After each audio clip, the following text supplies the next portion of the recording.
Et ce matin, je suis particulièrement secoué parce que, en préparant ce message, le Seigneur me faisait comprendre que le peuple s'est lassé en chemin et que nous pensons que Jésus est limité. Il est vrai que lorsque nous regardons BFM, ce n'est pas la chose qu'il faudrait regarder en tant qu'enfant de Dieu.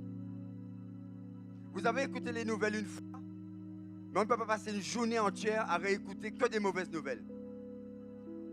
De la même manière que lorsque nous écoutons la parole de Dieu de manière régulière, il y a un renouvellement de l'intelligence qui se fait. Il y a une vision de Dieu qui se crée en nous. Et il y a une prise de position aussi que l'enfant de Dieu aura. Alléluia. Vous savez, les vaches, elles ont 4 estomacs. Et ça m'avait toujours perturbé de savoir, mais qu'est-ce qu'une vache fait avec 4 estomacs? Et vous allez voir que cette bête, elle mange son herbe, elle fait descendre dans un premier estomac, dans un deuxième, dans un troisième, dans un quatrième, et elle fait remonter le tout à sa bouche. Et elle recommence à ruminer. Je dis, Seigneur, mais pourquoi cette image? Le Seigneur me montrait que la parole de Dieu glisse dans l'esprit des enfants de Dieu, mais ne demeure pas. Et jamais nous faisons remonter la parole pour la méditer en profondeur.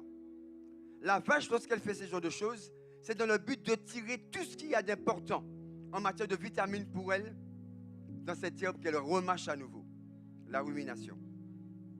Nous devons donc apprendre, si les animaux font cela, en tant qu'enfants de Dieu, nous devons apprendre à entrer dans la dimension de la rumination de la parole de Dieu. Afin que l'autorité et la puissance qui nous a été donnée, nous comprenions le fonctionnement et les méthodes de Dieu et les principes de Dieu.